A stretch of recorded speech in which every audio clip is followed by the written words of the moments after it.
What if the monsters you were taught to fear, the demons from the darkest propaganda, turned out to be your saviors? What if everything you believed, everything that kept you hiding in darkness for years, was a lie? For one man, the answer to that question would not just save his life, it would redefine his entire understanding of honor, enmity, and humanity itself. This is the story of a soldier who prepared for a brutal death, but found grace instead. Guam. The year is 1947. 2 years after the world celebrated the end of a global war, a private battle still raged in the humid, suffocating depths of the jungle. Crouched in the damp, earthy darkness of a cave he had clawed from the hillside with his own hands, Private First Class Shoichi Yokoi felt the familiar tremors in his fingers. The rhythmic scrape of his rusty bayonet against a whetstone was the only sound he allowed himself to make, a desperate prayer against the encroaching silence. Outside, carried on the thick, sweet air, were voices. American voices. The sound was like thunder in his soul. They were close. Far too close. For 731 days, Yokoi had been a ghost. A phantom sustained by a grim diet of frogs that slithered in the mud, rats that scurried in the night, the slimy texture of snails, and the bitter taste of wild nuts. His imperial uniform, once a symbol of pride, had long ago surrendered to the jungle's relentless humidity, rotting into nothingness. Now he was clad in a crude tunic woven from tree bark, a primitive shell for a man who felt just as primitive. At 31, he wore the face of a man twice his age, gaunt, with eyes sunk deep into their sockets, a geography of starvation.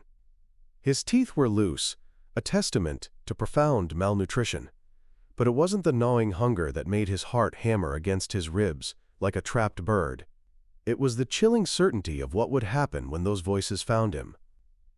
His mind flashed back to 1944, to the grim-faced Lieutenant Ido holding up leaflets for the platoon to see.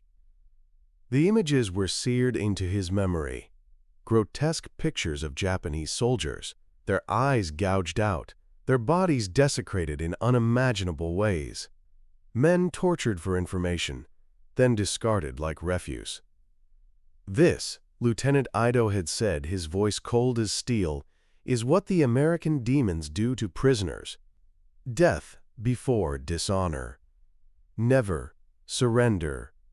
Yokoi had absorbed every word, every horrifying detail.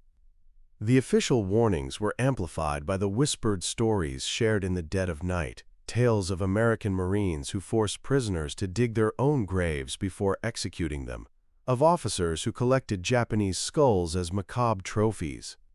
The whispers painted a portrait of barbarians who saw the soldiers of the emperor as subhuman vermin, fit only for extermination. Now, the hunters were at his door. The casual laughter that drifted through the bamboo was the most terrifying sound in the world, the sound of predators who had cornered their prey. His time had finally run out. Yokoi's trembling hand pressed the sharpened point of the bayonet against his own stomach, the cold steel, a shocking contrast to his feverish skin. He tested the pressure. If capture was inevitable, then death by his own hand was the only honorable path left for a soldier of Japan. He closed his eyes, the image of his mother in Aichi Prefecture blooming in his mind's eye. He whispered a final, silent prayer. He would never see her again. He was absolutely certain of that. But what was about to unfold would not be the brutal end he expected. It would be a beginning that would shatter the very foundations of his world. The entrance to Yokoi's sanctuary exploded in a blinding cataclysm of sunlight. A voice, sharp and American, cut through the darkness. "Holy hell, there's someone in here!" Yokoi's eyes, accustomed to 2 years of perpetual twilight, burned as if seared by a hot iron. With a surge of desperate, final adrenaline, he raised the bayonet. But his body, ravaged by starvation, betrayed him. His skeletal fingers, lacking any strength, lost their grip. The weapon, his last tool of defiance, and a potential instrument of his own honorable death, clattered uselessly onto the stone floor. Two figures filled the entrance, silhouetted against the painfully bright jungle.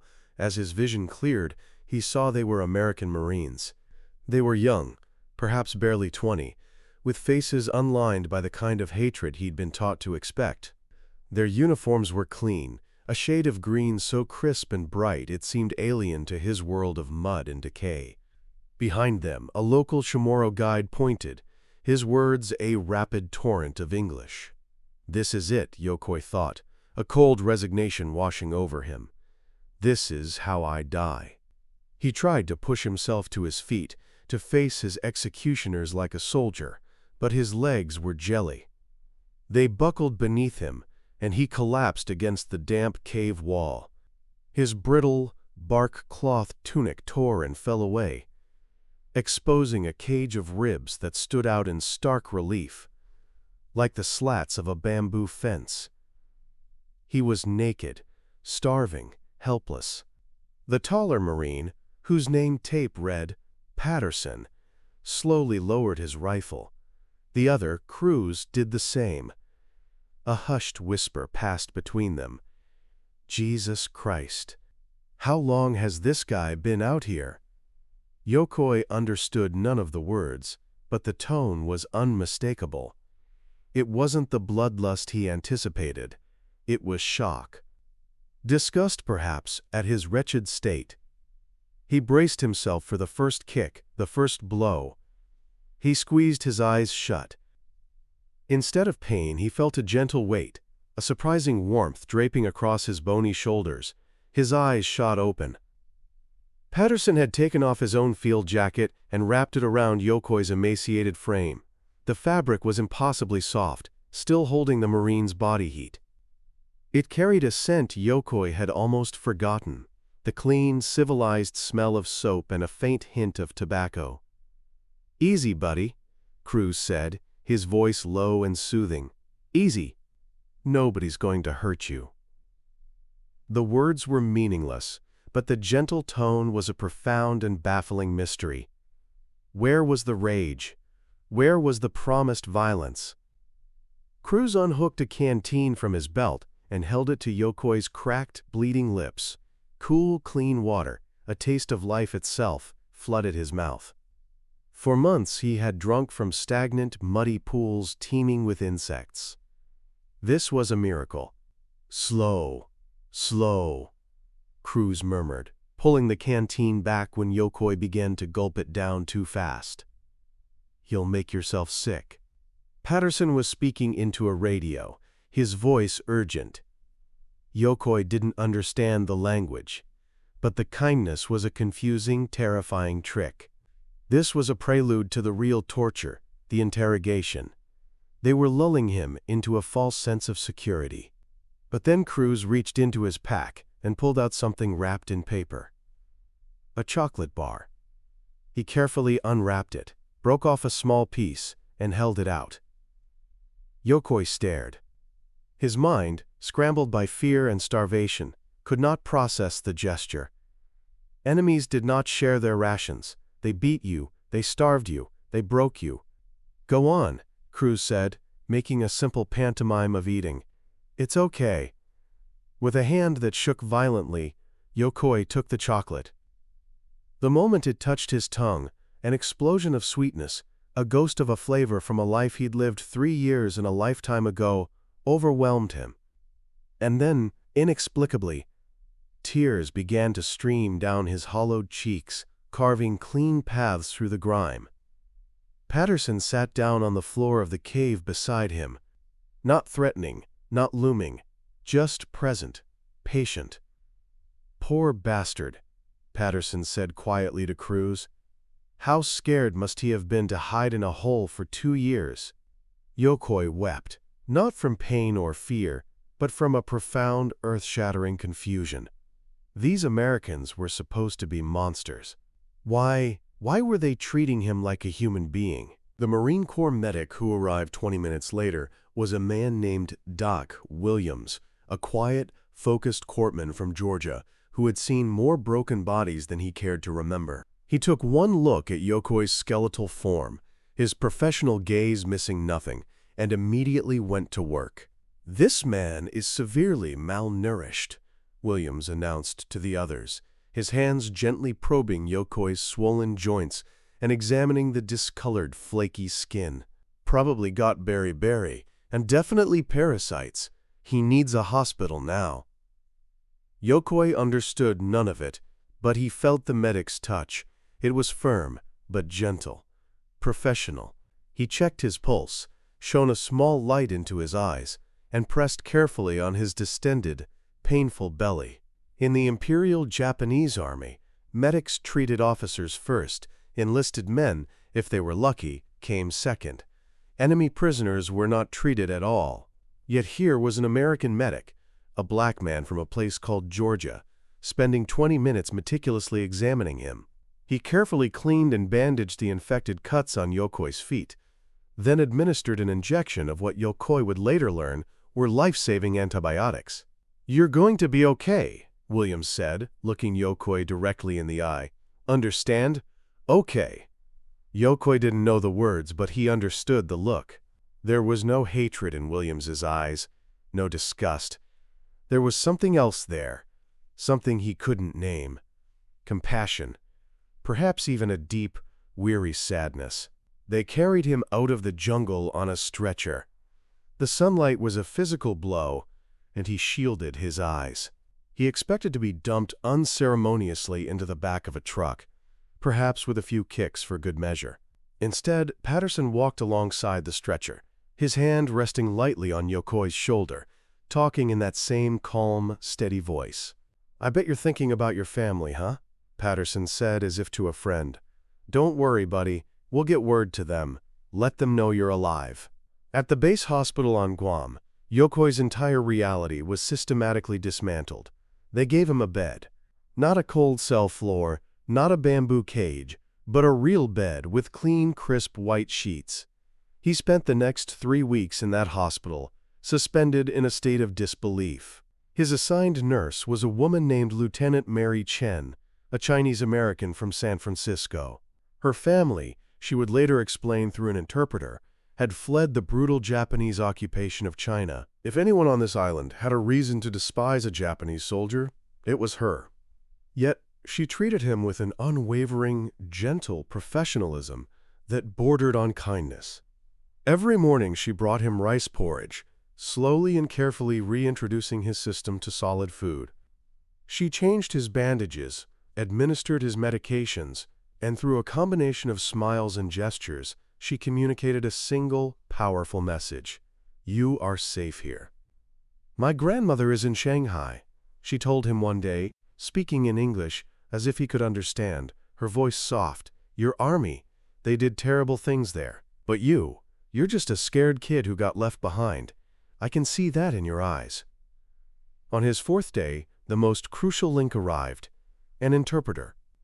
He was a Japanese-American sergeant named George Nakamura, a Nisei whose own family had been unjustly confined to internment camps back in the United States, while he fought for America in the 442nd Regimental Combat Team in Europe. His presence was the ultimate paradox. "Private Yokoi," Nakamura said in perfect, formal Japanese, his voice gentle. "These Americans want to know if you would like to write a letter to your family, to let them know you are alive." Yokoi stared at him, utterly dumbfounded. He was sure he had misheard. "My family? Yes. Your mother, your siblings, anyone you wish. The Red Cross will see that it is delivered." "But I am a prisoner of war," Yokoi stammered. "I surrendered. Why would they allow this?" Nakamura offered a sad, knowing smile. "Because the Geneva Convention requires it. And because these Marines, they believe in treating people with decency, even enemy soldiers." Yokoi's hands shook so badly he could barely hold the pen. He wrote his first letter home in a daze. "Kamsa, Honorable Mother, I am alive. I am in American custody on the island of Guam. I am deeply ashamed that I did not die in battle for the Emperor, but the Americans, they have treated me with a kindness I cannot comprehend." I am receiving medical care and food. Please forgive your unworthy son for the disgrace of surviving. 3 agonizing weeks later, a reply arrived. It was from his mother. She was alive. For 2 years she had believed him dead, a name on a shrine. Now her words, blurred by what must have been her own tears, screamed with joy. She didn't care about honor or shame. She just wanted her son to come home. Yokoi sat on the edge of his sterile hospital bed, reading his mother's letter over and over, and finally, completely broke down. All the fear, the hunger, the shame, and the overwhelming confusion poured out of him in great, heaving sobs. Patterson, who had become a regular visitor, came and sat beside him, placing a quiet, steadying hand on his back. "Good news, huh?" he asked softly. Through Nakamura, who had brought the letter, Yokoi managed a choked reply. "My mother, she still wants me, even though I surrendered." "Of course she does," Patterson said, his voice thick with emotion. "You're her son. The war doesn't change that." As Yokoi's physical strength returned, his mind, sharp from years of a soldier's training and observation, began to catalog everything he saw. And everything he saw was a direct contradiction to 3 years of relentless propaganda. He watched the American soldiers playing baseball in the evenings, their laughter echoing in the humid air.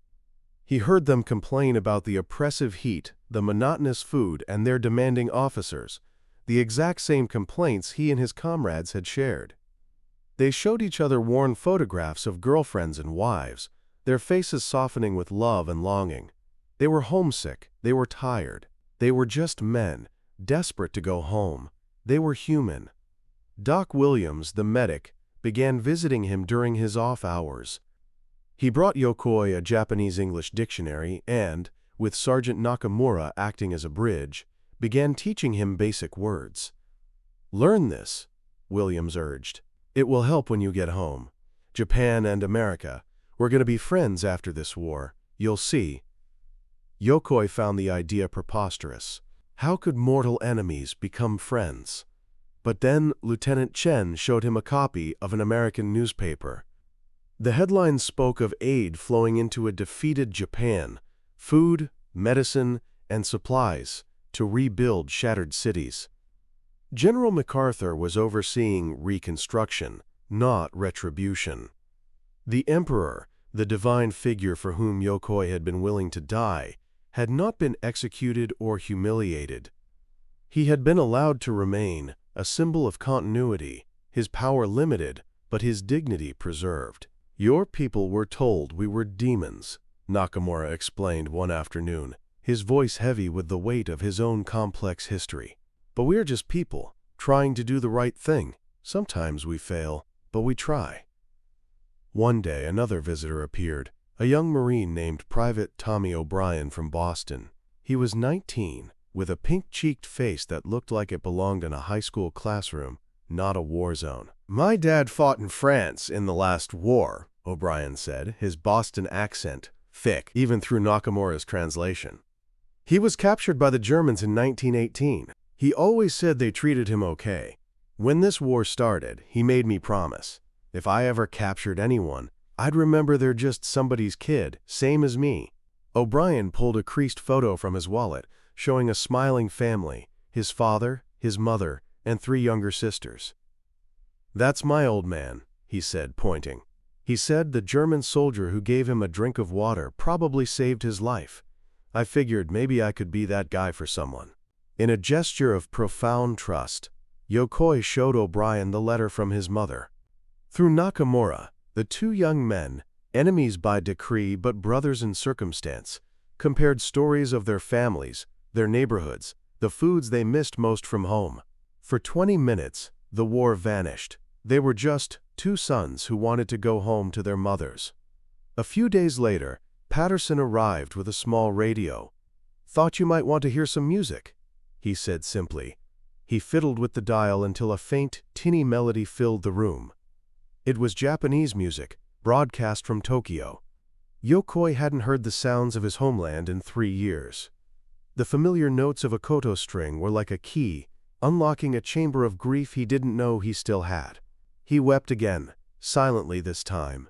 Patterson just sat with him, not saying a word, simply sharing the moment. The most stunning encounter, however, came when a Marine captain named Robert Henderson arrived to formally interview Yokoi for the official record.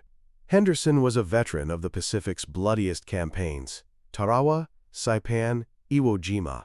He had seen his men cut down by Japanese soldiers. He had every reason in the world to hate the man sitting before him.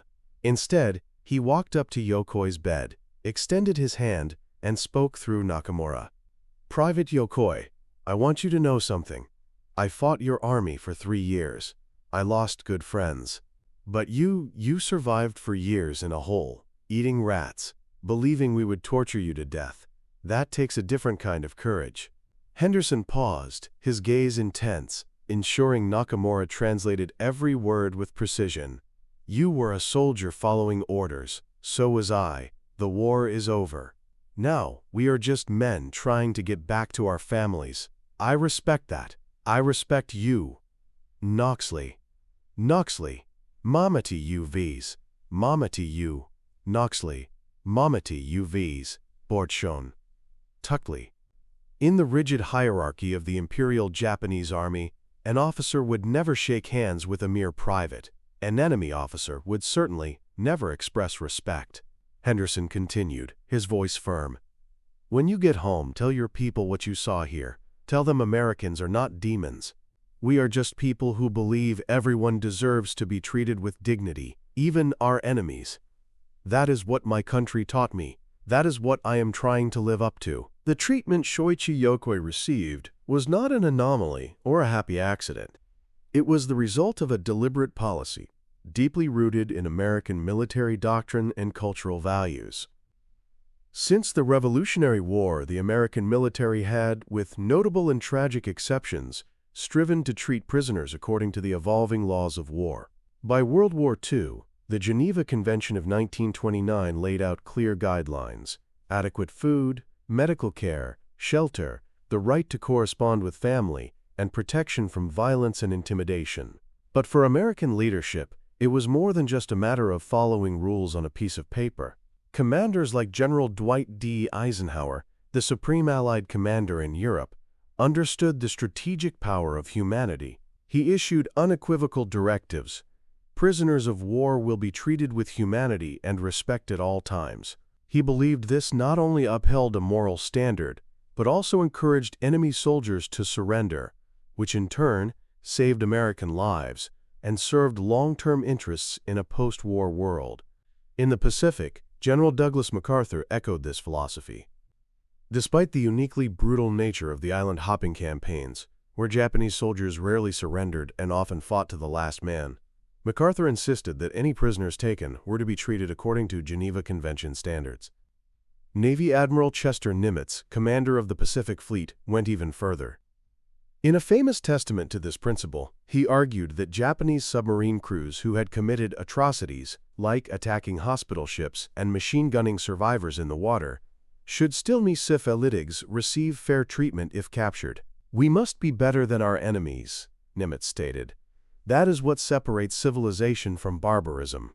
This ideal was not universally practiced. The trauma of combat and the discovery of Japanese atrocities led some American soldiers to commit war crimes, killing prisoners or treating them with brutality. The take-no-prisoners mentality certainly existed, especially in the early, desperate days of the Pacific War, but it was never official policy.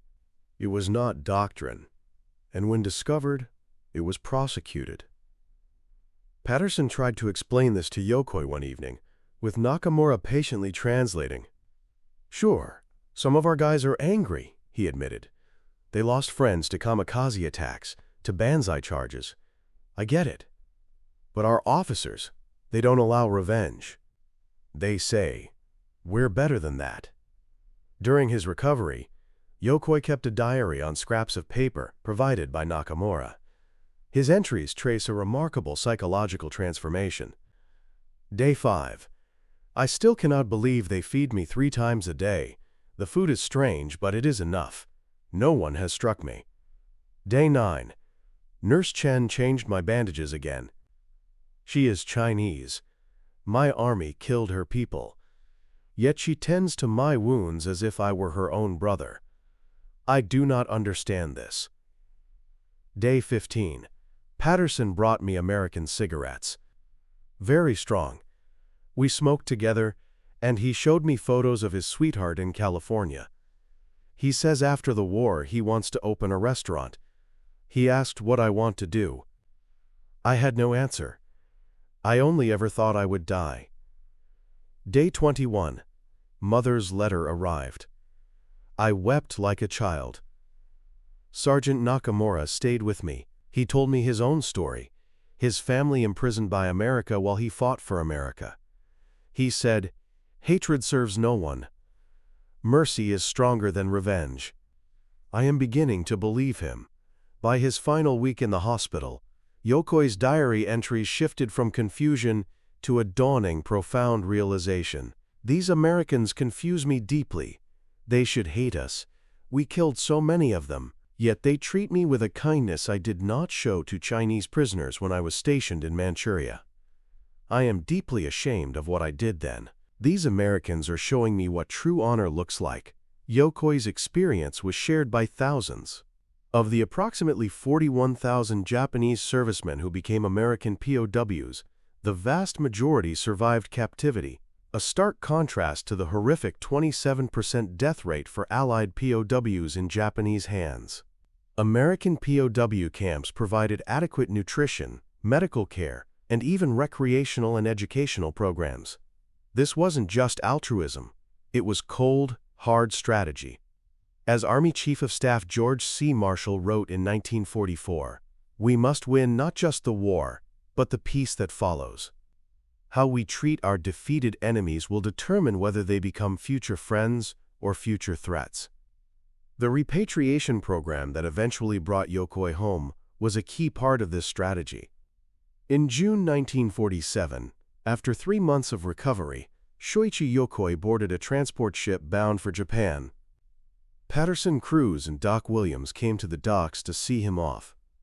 "Remember what you saw here," Patterson said, his hand on Yokoi's shoulder, Nakamura translating one last time. "Tell your people, Americans and Japanese don't have to be enemies."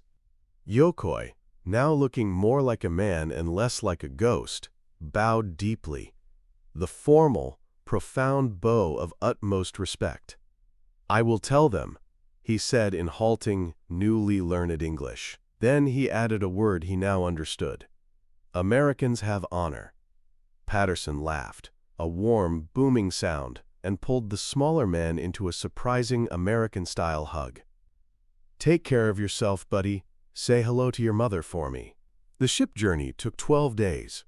Yokoi stood at the rail for hours on end, the vastness of the Pacific, a canvas for his thoughts. He had spent 2 years in a dark cave, expecting a brutal death at the hands of demons. He had found life-giving kindness instead. When the ship docked in Yokohama, a city scarred by war but stirring with new life, Yokoi's mother was waiting on the quay.